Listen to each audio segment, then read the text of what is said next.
Im, apa kabar? Waalaikumsalam warahmatullahi wabarakatuh. Kabar baik, tapi Hmm, hati ini risau dan Masya gundah Allah. gulana Mas, karena apa yang terjadi. hmm, Bukan saja di Gaza, tetapi juga di tepi barat. Ya, apa boleh buat? Luar biasa. Mereka sudah mulai berpesan untuk berakhir perpisahan yang luar biasa. Barusan kami bacakan dan nampaknya Amerika pun melakukan voting yang tidak dapat. Berners tidak dapat menghindar dari ekspor bermiliar-miliar dolar di tengah krisis ekonomi Amerika yang terjadi. Apa yang Bang Nuim lihat dari walaupun ada fatwa ya, ulama mengeluarkan fatwa jihad melawan Israel ya.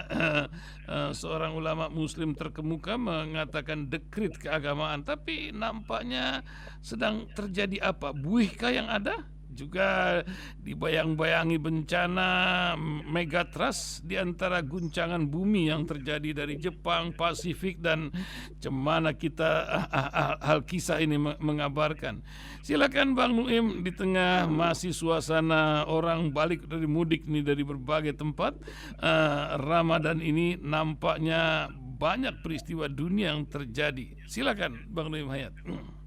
Sangat menyedihkan ya. Hmm. Kalau Al-Quran mengatakan, "Laqad khalaqnal insan fi ahsani taqwim tsumma radadnahu asfala safilin." Hmm. Jadi memang benar kita lihat manusia itu kalau sudah dijerumuskan ke Hmm. lubuk, ke jurang Hmm. kezaliman, jurang yang sangat memalukan, ya inilah yang terjadi sekarang ini. Kita Hmm. lihat manusia. Hmm. Laqad khalaqnal insan fi ahsani taqwim tsumma radadnahu asfala safilin. Ini dia kita lihat Hmm. bagaimana kekejaman manusia itu tidak lebih dahsyat ya daripada kekejaman gergasi, kekejaman binatang dan lain sebagainya. Dan anehnya di sini, ini ada satu keanehan barangkali. Hmm. Kalau kita memikirkan, merenungkan ayat Al-Quran yang mengatakan, barang siapa menghilangkan satu nyawa, itu dibuat kata Al-Quran perjanjian Hmm. dengan bangsa Yahudi. Barang siapa menghilangkan satu nyawa tanpa ada alasan yang dapat diterima, bukan karena dia telah melakukan kejahatan dan lain sebagainya, maka itu seakan-akan menghilangkan nyawa seluruh umat manusia. Tapi dalam hal ini memang ada keistimewaan yang sangat luar biasa. Dan hari ini, Senin waktu Amerika nanti, Hmm. Netanyahu akan menghadap ke Donald Trump, atau barangkali Donald Trump yang menghadap ke Netanyahu. Kita tidak tahu dalam hal ini karena Netanyahu ini coba dia pergi ke Hongaria, langsung Hongaria akan keluar dari dari mahkamah PSSI. pidana internasional, dan Yunani juga mengatakan tidak setuju dengan apa yang dilakukan oleh mahkamah pidana internasional terhadap Israel. Karena setiap ada sesuatu kecaman terhadap Israel itu selalu dikatakan, oh itu antisemit, Hmm. itu antisemit. Nah, dan Hmm. mereka mulai memanfaatkan Hmm. perasaan berdosa bangsa Barat di zaman lalu yang telah melakukan kezaliman yang sangat luar biasa. Hmm. Dan ini dimanfaatkan oleh Israel, sangat luar biasa dimanfaatkan. Meskipun di Israel sendiri, koran Haaretz misalnya itu selalu mengecam apa yang dilakukan oleh Netanyahu, tetapi nampaknya begitu banyak yang ya benar-benar kita gunakan perkataan ngeri, Ngeri. takut. Hmm. Kalau dahulu kita tahu bahwa Bahlil pernah mengatakan, "Duh, ngeri terhadap Raja Jawa." Nah, ini kalau mau tahu seluruh Hmm. dunia ngeri Hmm. terhadap Netanyahu. Ini lebih mengerikan daripada sekadar Raja Jawa saja Hmm. seperti yang dikatakan oleh Bahlil. Bukan kita yang mengatakan, ya, bukan Rasul, bukan, Hmm. tapi ini yang dikatakan oleh Bahlil Hmm. itu ada di dalam rekaman ya, yang Hmm. sekarang ini masih beredar. Jadi kita melihat dari sini dunia ini betul-betul Allah Subhanahu wa taala mengatakan bahwa dijadikan manusia dari sebaik-baiknya tetapi dikembalikan menjadi sejahat-jahatnya. Inilah barangkali salah satu contoh kejahatan ya ketika manusia dijerumuskan kembali ke dalam kejahatan. Jadi Al-Quran itu memang mengantisipasi segala sesuatu yang akan terjadi. Alhamdulillah kita melihat masih bertahan terus. Dan ini merupakan satu coregan arang terhadap Israel, mau tidak mau, bahwa mereka sudah begitu lama masih belum bisa Menjinakkan. mengalahkan, menghapuskan, bisa memusnahkan Hmm. Hamas. Ini sesuatu yang sebenarnya secara tidak langsung menunjukkan bahkan ketika Israel tidak mampu untuk menundukkan Hezbollah ya kira-kira hampir 20 tahun yang lalu di Lebanon dalam waktu 31 hari, itu orang-orang atau negara-negara yang sangat-sangat patuh kepada Israel sudah memohon agar Israel menghentikan segala serangannya. Karena ini memberikan contoh yang tidak baik katanya. Nanti bahwa Israel itu sebenarnya tidaklah seperkasa seperti yang selama ini diduga. Bahwa mereka tidak bisa menghancurkan Hizbullah dalam waktu lebih dari 30 hari. Sehingga mereka di Israel dibujuk agar menghentikan dengan memberikan kesan yang keliru tentang ya kedikdayaan Israel itu. Nah ini sekarang sudah berlangsung lebih dari 1 tahun dan keadaan masih terus berjalan. Barangkali yang diinginkan oleh Israel adalah ketika nanti Hamas, karena Hamas, Israel melakukan tindakan yang akan ditimpakan kesalahannya kepada Hamas, yaitu ketika musnahnya atau tewasnya semua orang-orang yang telah disandra oleh Israel itu, semua sandra yang disandra oleh Hamas tewas, itu akan nanti Israel mengatakan ini Hamas ini memang jahat, dia menewaskan atau menyebabkan tewasnya para sandra itu. Ya, luar biasa Bang Nuim. Saya bertemu seorang tokoh ahli sunnah wal jamaah yang luar biasa juga bincang. Kita ini jadi bingung katanya menghadapi saudara-saudara kita ahli sunnah wal jamaah di mana di Gaza, karena komunitas-komunitas yang membantu ini memang luar biasa. Libanon, Yaman, bahkan sekarang Houthi sudah merengsek ke Somalia, Sudan dan lain-lain, menyebabkan Israel kebingungan setelah jalur Suriahnya tertutup. Apa yang Bang Nuim lihat ketika branding terhadap Syiah pun terus digembar-gemborkan menjadi sebuah perpecahan di kalangan umat, sementara yang konsisten diantaranya adalah komunitas yang didukung oleh Iran ini. Apa yang Bang Nuim lihat di balik ini semua, Bang? Ini kan satu permainan. Bahkan baru-baru ini ada suatu tulisan yang menyebutkan Syiah laknatullah. Itu kita boleh berbeda. Al-ikhtilafu umat rahmah, dalam hal ini kita mengakui bahwa mereka telah melakukan kekeliruan. Ya, umat Syiah melakukan kekeliruan, tetapi tidaklah sehebat atau sekejam atau sebegis seperti yang terjadi oleh Israel di Gaza ini. Jadi harusnya ada persatuan dalam hal ini untuk menghadapi musuh bersama. Bahwa telah terjadi suatu rekonsiliasi atau katakanlah antara Arab Saudi misalnya dengan Iran dan Houthi yang memang merupakan semacam musuh oleh Arab Saudi. Tetapi kemudian kita mengatakan laknatullah alaih kepada suatu kelompok manusia yang sampai saat ini diizinkan memasuki Makkatul Mukarramah, Madinatul Munawwarah. Ini barangkali kita harus berpikir 2 kali. Bagaimana kita mengutuk ya seseorang yang diperbolehkan sampai sekarang. Kecuali kalau kita mengambil suatu keputusan, Ahlus Sunnah wal Jamaah mengatakan, sudah, kamu tidak bisa lagi memasuki Makkatul Mukarramah, tidak bisa memasuki Madinatul Munawwarah. Selagi mereka dibolehkan masuk, kita jangan terburu-buru mengambil suatu keputusan menggunakan istilah laknatullah alaih. Ini kan yang menyebabkan adanya semacam adu domba yang sangat berhasil. Sampai saat ini masih berhasil, dan ini masih digunakan. Ini masih digunakan oleh kalangan tertentu, tentunya dengan maksud-maksud tertentu untuk mencegah jangan sampai ada persatuan. Ya, karena Hizbullah itu kita mengetahui mereka adalah Syiah. Mereka bukan Ahlus Sunnah wal Jamaah. Bahwa di Suriah juga terjadi hal yang sama, dan mereka mempunyai suatu musuh bersama. Kalau kita melihat dari segi strategis, maka selalu dikatakan musuh dari musuh saya adalah sekutu saya. Ingatlah ini. Dalam hal seperti sekarang ini, ingat berapa banyak sudah, hampir 60.000, mungkin lebih.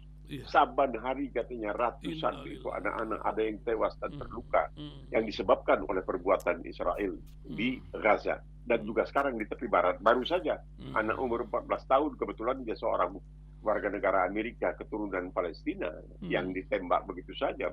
Tapi kan Amerika juga tidak akan bisa berbuat sesuatu apa. Kita ingat tentang seorang wartawan Palestina yang merupakan atau asal Palestina, warga negara Amerika, yang ditembak dengan sengaja, diasasinasi oleh Israel, dan tidak ada yang bisa berbuat sesuatu apa. Begitu hebatnya kekuasaan Israel. Dan dalam hal ini adanya persatuan perlu untuk menghadapi, tapi jangan kita dipecah belah di dalam.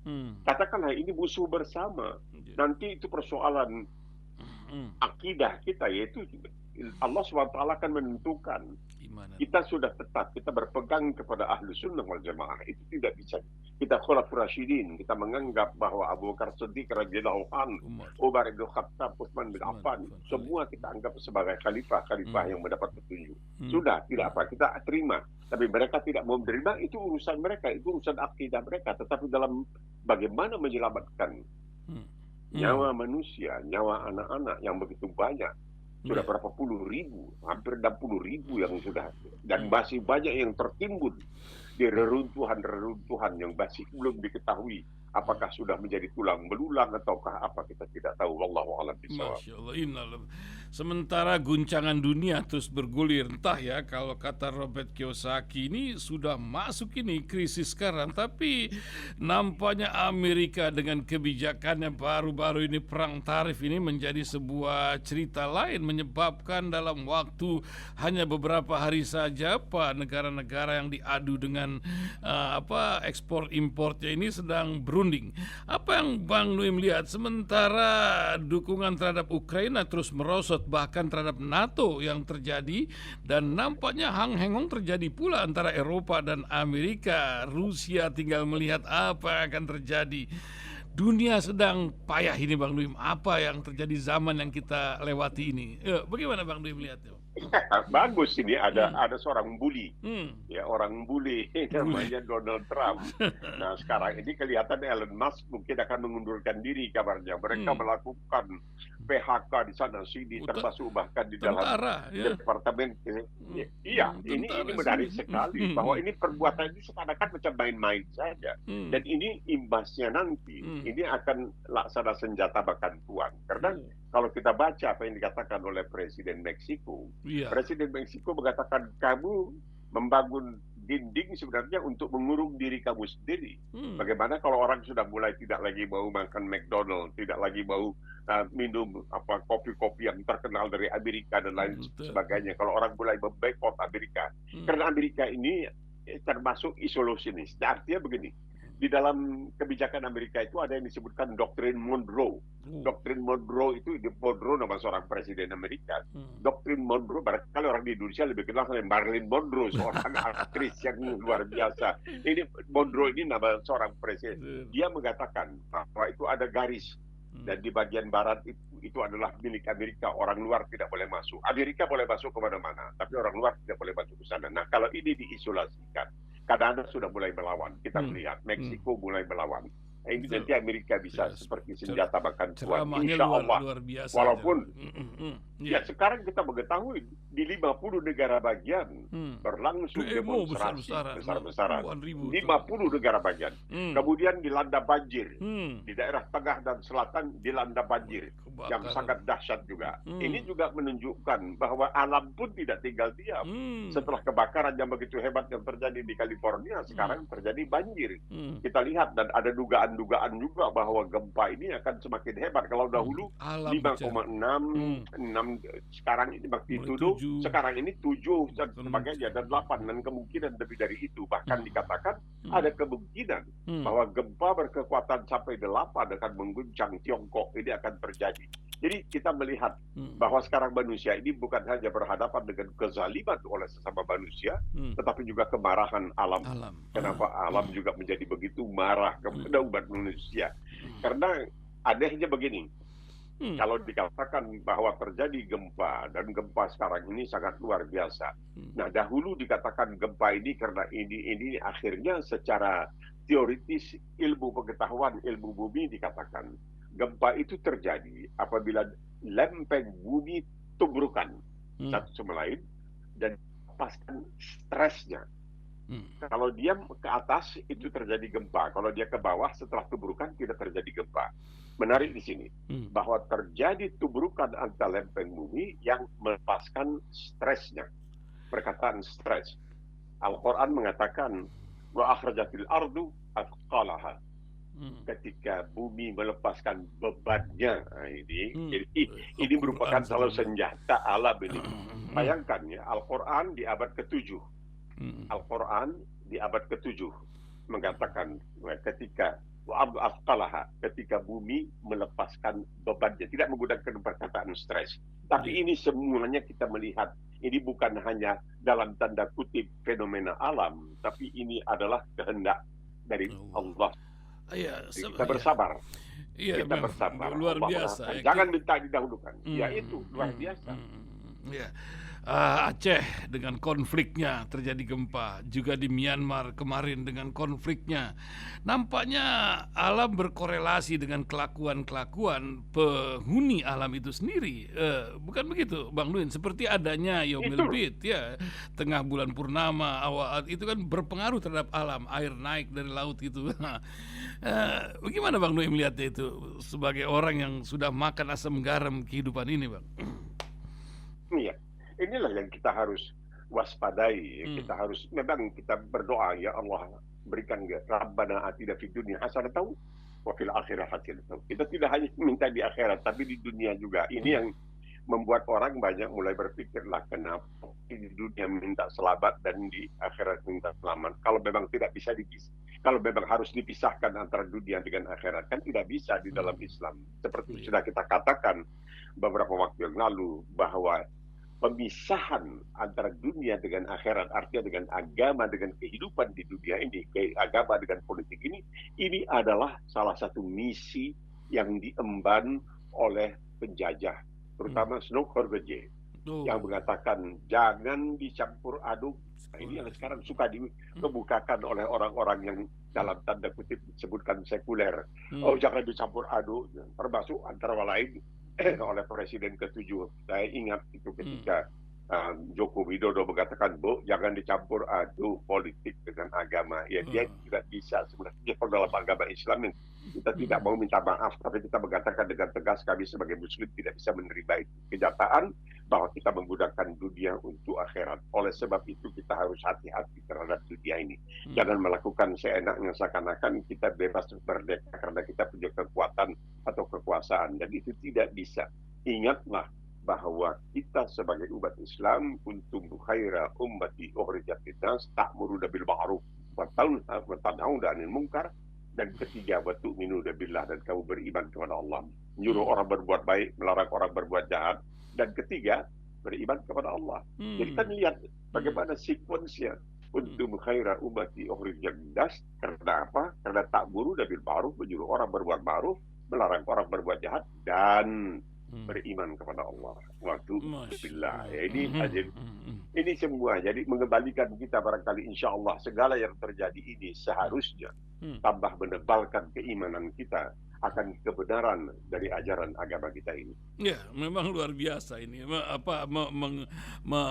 Menegur orang berbuat jahat seperti yang dilakukan Australia di forum internasional ketika meminta penyelidikan independen terhadap pembunuhan petugas medis. 15 para medis dihajar begitu saja. Dunia diam. Masih ada Australia yang bisa berbicara untuk ini. Tapi ini kan kok tidak banyak terjadi di dunia Islam. Kenapa sekarang yang demo-demo itu Eropa, termasuk Australia, New Zealand, humanitarian yang dilihat kemanusiaan? Apa ini sudah dinyatakan seperti buih itu yang terjadi atau macam mana, Bang Nuin? Ya, kita melihat, ini kan aneh. Kita lihat di Amerika itu saban hari ada demonstrasi membela Palestina dengan ancaman-ancaman yang begitu hebat. Kita lihat di Australia, demonstrasi membela Palestina, padahal ada ancaman-ancaman dan lain sebagainya. Tapi itu mereka laksanakan karena demi kemanusiaan. Bukan barangkali mereka tidak melihatnya. Karena kita melihat sekarang, ada suatu kekuatan yang begitu pogah, begitu congkak, hubris, begitu takabur, begitu luar biasa. Kita melihat ada manusia yang mengatakan tidak boleh. Kamu mau takabur boleh, tapi kamu tidak boleh menganiaya sesama manusia. Kan mereka berani, misalnya 2 orang anggota parlemen dari Inggris tidak diperbolehkan masuk ke Israel. Salah seorang keturunan Tionghoa, salah seorang Muslimah, karena dianggap mereka tidak bersahabat dengan Israel. Dan itu artinya kamu boleh memusuhi Muslim, kamu boleh memusuhi Palestina, tapi kamu tidak boleh memusuhi yang melakukan penindasan dan kezaliman terhadap Palestina. Di sini kemunafikan dunia kita lihat terjadi. Ini kenapa akhirnya umat manusia di luar dalam tanda kutip negara-negara yang seharusnya secara otomatis punya perasaan ukhuwah Islamiyah tidak melakukan tindakan ukhuwah Islamiyah. Bahkan negara-negara yang tidak ada ukhuwah Islamiyahnya melakukan tindakan karena peri kemanusiaan mereka. Ini sesuatu yang perlu kita pertimbangkan dan kita pikirkan. Kenapa ini sampai terjadi? Nah, ini kan menunjukkan kenapa negara-negara terutama Arab yang telah didorong oleh Amerika supaya menjalin hubungan diplomatik dengan Israel demi memberikan legitimasi yang lebih besar kepada Israel dan mereka menerima saja. Nah, inilah karena mereka mendahulukan dunia daripada akhirat. Mereka tidak melihat bahwa agama Islam itu bukanlah agama sembarangan. Itu agama yang ada yang mengatakan begini. Saudara percaya bahwa ada neraka, ada surga, ada jahanam, ada jannah nanti di akhirat. Iya, saya percaya. Kenapa? Ya itu disebutkan di dalam Al-Quran. Lah, karena hanya Al-Quran menyebutnya belum tentu benar lah. Kenapa tidak? Karena selama ini apa yang disebutkan oleh Al-Quran itu ternyata sudah benar. Contohnya apa? Contohnya kecil saja. Satu kecil, mungkin 3-4 perkataan di dalam Al-Quran. Kecil. Apa itu? Wa anzalnal hadid, telah kami turunkan besi. Selesai. Lah dari mana? Ya itu kamu baca. Bagaimana teori duniawi yang mengatakan besi, emas, dan lain sebagainya itu datangnya dari planet-planet di sekitar matahari. Artinya diturunkan. Allah Subhanahu wa taala mengatakan khalaqnal insan, kami ciptakan manusia. Wa ja'alnakum syu'uban wa qabail, kami jadikan kamu berpuak berkaum. Tapi kenapa sampai dalam soal besi kami turunkan? Nah, ini dia. Nah, coba kamu buka Al-Quran, lihat surat ke-25 ayat ke-53. Ketika Allah mengatakan kami jadikan dua laut yang berdampingan secara damai, satu tawar, satu asin. Ingat, ini terjadi di abad ke-7. Al-Quran ini diturunkan di abad ke-7. Sekarang abad 21. Kalau Allah mengatakan 25, 53, bahwa kami jadikan dua laut yang berdampingan secara damai. Di mana ini? Di Atlantik. Dari mana? Dari muara sungai Amazon sejauh 300 km. Lautan Atlantik itu airnya di kiri kanan beda. Di satu sisi asin luar biasa, di sisi lain tawar. Sehingga pelaut dari Portugis, dulu dari Spanyol, mereka tidak lagi ke darat, mereka ngambil air di laut, di lautan Atlantik sampai sekarang, Bung Ihsan, sampai saat ini. Masya Allah. Itu 25, 53, lihat Al-Quran. Kata Allah, tidak boleh saling mengganggu, kami bikin tembok. Tidak kelihatan mata manusia. Nah, jadi kalau dikatakan bahwa ini benar, lah kalau Al-Quran mengatakan ada jahanam, ada jannah, ya itu mestinya benar juga. Kan begitu. Logikanya kan begitu. Atau lihatlah, 35-27. Kalau begitu, kenapa? Di abad ke-7, Al-Quran mengatakan, tahu nggak, ada gunung yang warna-warni. Di mana? Ya, di Jiangsu, di Cina. Lihat Al-Quran, ada di situ. Nah, kalau itu benar, tentu apa yang dikatakan Al-Quran bahwa ada jahanam, ada jannah, itu juga benar. Ya, luar biasa. Bumi Allah ini memang luas dan ceritanya macam-macam. Cerita tentang bumi Allah ini, Bang Nuim kan tahu ini lagi ada masalah judi online ketika Kamboja menjadi sorotan. Ini Tempo juga menyorot luar biasa. 19.000 orang lebih hijrah ke Kamboja, tapi entah jadi cendol, entah jadi oncom mereka di sana ya, karena ini menyangkut triliunan judi online. Yang ingin kami tanyakan nilai positif kalau ada orang Indonesia yang sekarang pun banyak yang lagi menuju beberapa kota besar, para pengangguran atau yang kena PHK ini mau ke Australia. Apa nasihat Bang Nuim? Kalau kata Partai Buruh 50.000 ini sebentar lagi akan runtuh karena tekstil dari Vietnam maupun Cina di Amerika stop, akan ke sini larinya. Macam mana Bang Nuim punya nasihat ketika orang ingin hijrah atau mendapatkan kehidupan yang lebih baik, Bang? Ya, fantastis. Itu tidak menjadi persoalan. Kita sebagai Muslim ini ardullah, ini di ardullah, di mana kita bisa mendapatkan rezeki yang halal, di situ kita bisa. Tapi lihat apa yang terjadi sekarang seperti di Myanmar. Ya, di Myanmar. Halo, diberikan pekerjaan, tahu-tahu dikurung dan dipaksa untuk Aduh. melakukan kejahatan-kejahatan siber dan lain sebagainya. Hmm. Ini terjadi di Kamboja, ini Hmm. terjadi di banyak tempat, dan Hmm. ini sudah semua terbongkar. Tapi yang menyedihkan adalah Hmm. kenapa ini bisa terjadi dan sampai menjerat orang-orang Indonesia. Hmm. Bukankah kita sebagai negara yang sangat dibangga-banggakan, terutama oleh orang seperti Luhut Panjaitan, ini negara besar. Lalu kemana semua ini Pelindungan. kekayaan ini, kemana Mana semuanya ini tuh? perginya? Kenapa begitu banyak ya orang di Timur Tengah sana mencari yang paling menyedihkan begini? Hmm. Begitu banyaknya tenaga kerja Indonesia di Timur Tengah ya. Hmm. Begitu banyak dibanding dengan tenaga kerja datang dari Filipina, jumlahnya sedikit. Tetapi menurut Bank Indonesia sendiri beberapa waktu yang lalu dikatakan bahwa para tenaga kerja Filipina yang jumlahnya lebih sedikit dari tenaga kerja Indonesia mampu mengirimkan Devisa. uang lebih banyak ke Filipina daripada tenaga kerja Indonesia yang berada di Timur Tengah mengirimkan uang ke Indonesia. Ini jadi pikiran kita lah. Ini kenapa bisa terjadi seperti ini? Padahal kita kan bangsa yang besar. Kita negara yang kaya raya dan lain sebagainya. Kemana semuanya ini? Apakah rakyat tidak diberikan kesempatan untuk berpikir kalau memang betul kita kaya raya? Kenapa mereka harus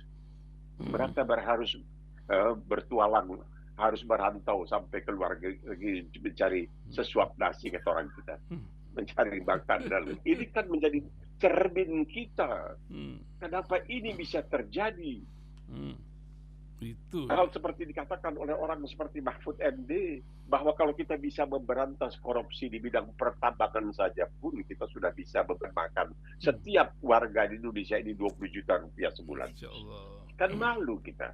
Berkacalah, bercermin. Jangan kita menjadi takabur. Innallah la yuhibbul mutakabbirin. Tidak suka kepada orang-orang yang bertakabur. Nah, ini yang menjadi pelajaran. Semua ini tentu ada hikmahnya dalam bentuk pelajaran untuk kita hayati betul-betul. Kita tekuni betul-betul. Kasihan kita melihat. Saya pernah menjadi TKI gelap.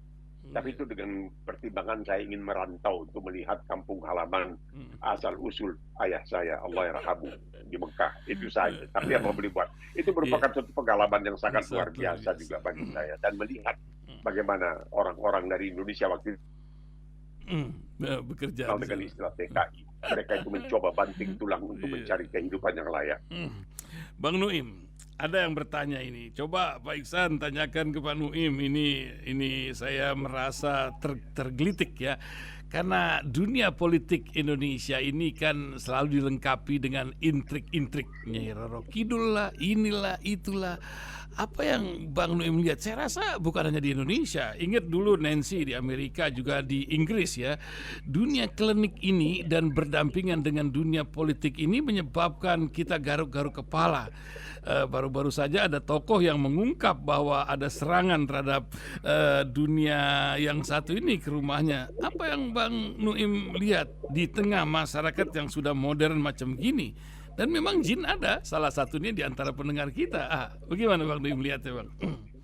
Ini kan begini, kalau kita betul jujur dan kita mengetahui, kita melihat, coba lihat apa yang dilakukan oleh Donald Trump, itu ada yang dibantah dan dilarang oleh pengadilan, dan pengadilannya berlaku berkuasa. Jadi kalau mereka mengatakan bahwa dalam suatu demokrasi itu ada 3 kekuatan, yaitu yudikatif, legislatif, eksekutif. Tapi mereka tidak bisa dengan seenaknya saja untuk melakukan hal-hal dengan kata orang kita tuh seenak jidatnya, seenak perutnya. Kita lihat di Amerika, sudah ada pengadilan, sudah ada hakim yang mengatakan ini tidak boleh, ini kamu dibatalkan. Itu orang yang diusir, kembalikan ke Amerika. Nah, ini yang kita inginkan. Adanya kekuatan, ini kekuatan moral. Ini bukan kekuatan senjata. Kekuatan moral. Jadi kalau kita mengatakan kita punya undang-undang yang bisa menjamin hak dan lain sebagainya, tapi tidak dilaksanakan karena kekuatan itu masih merupakan keadilan, itu salah. Keadilan dan kekuatan itu tidak. Keadilan itu lebih di atas kekuatan segalanya. Ini yang masih berkurang. Ingat nggak? Beberapa waktu yang lalu seorang hakim ketika menjatuhkan hukuman terhadap seorang terdakwa yang sudah pernah dihukum sebelumnya, menghukumkan dengan hukuman yang sangat ringan. Hmm. Dengan alasan, ya dia kan sudah pernah dihukum sebelumnya, kasihan dong kalau sekarang ini. Ini tidak. Islam mengatakan, kalau kamu sudah melakukan kejahatan dan kamu tidak kapok, kamu akan dihukum lebih berat lagi. Sampai kamu betul-betul kapok. Ini yang tidak terjadi di negara tercinta kita, Republik Indonesia. Inilah salah satu yang membuat kita agak kewalahan. Oleh sebab itu, Mahkamah Konstitusi pun bisa katanya membuat keputusannya menghasilkan ada haram dan lain sebagainya. Ini bagaimana? Padahal saudara tahu, saudara yang bertanya tahu, di pintu masuk gerbang Mahkamah Konstitusi Jakarta, sebagaimana halnya di pintu gerbang Fakultas Hukum Universitas tertua di Amerika Serikat, ada kutipan dari An-Nisa 135. Ya ayyuhalladzina amanu kunu qawwamina bil qisti syuhada'a lillahi balon. Wahai orang-orang yang beriman, dalam soal keadilan pandang dulu, jangan pilih dulu. Tidak boleh. Ini yang perlu kita tegakkan di Republik Indonesia ini. Masya Allah. Sebagai closing statement, apa yang ingin Bang Nuim sampaikan? Ini buat 22 negara ini yang menunggu Bang Nuim bicara pagi ini. Dan juga kita sudah ada siaran dari Aceh, Sabang sampai Banyuwangi. 3 di Sumatera, 1 di Batam, dan 4 di Pulau Jawa ini. Wah, alhamdulillah, ini manfaat lah buat umat wakaf ini. Silakan Bang Nuim. Ingatlah, kalau orang mulai mempertanyakan Islam, katakan 2 hal. Ini penting. Seperti dikatakan oleh William Cantwell Smith dari Kanada, seorang pakar tentang Islam walaupun dia bukan Muslim. Dia mengatakan sangat disayangkan. Apa yang disayangkan? Umat Islam itu lalai. Lalainya dari mana? Tidak ada satu agama pun di permukaan bumi ini yang namanya diberikan oleh Tuhannya, Allah Subhanahu wa taala. Al-yawma akmaltu lakum dinakum wa atmamtu alaikum ni'mati wa raditu lakumul Islam dinan. Aku reda Islam ini sebagai agama kamu. Dan Islam ini, din itu bukan hanya agama, tetapi din itu juga mencakup pedoman kehidupan. Jadi ini kita sampaikan kepada orang-orang bahwa agama kami itu Islam, asal katanya dari salam, yang artinya antara lain damai dan penyerahan diri kepada Allah SWT.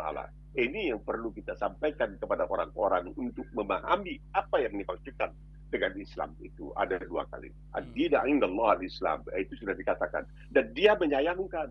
Sebagaimana seorang profesor dari Inggris yang kemudian kembali ke Islam, dia mengatakan seharusnya umat Islam ini menyampaikan kepada non-Muslim bahwa Al-Quran itu syarat dengan berbagai ayat tentang ilmu pengetahuan yang sejauh ini belum ada satupun yang bisa dibuktikan bersalah. Nah, itu yang mesti kita ingatkan. Ya, mudah-mudahan fungsi media pers ini selalu menjadi pengingat untuk kita seperti yang Bang Nuim jalankan selama ini. Luar biasa Bang Nuim, terima kasih atas bincangnya di pagi hari ini, dan Allah memberikan kesehatan, keberkahan, dan kemanfaatan untuk sebanyak-banyaknya umat, insyaallah. Amin. Assalamualaikum warahmatullahi wabarakatuh. Terima kasih Bang Nuim. Waalaikumsalam warahmatullahi wabarakatuh.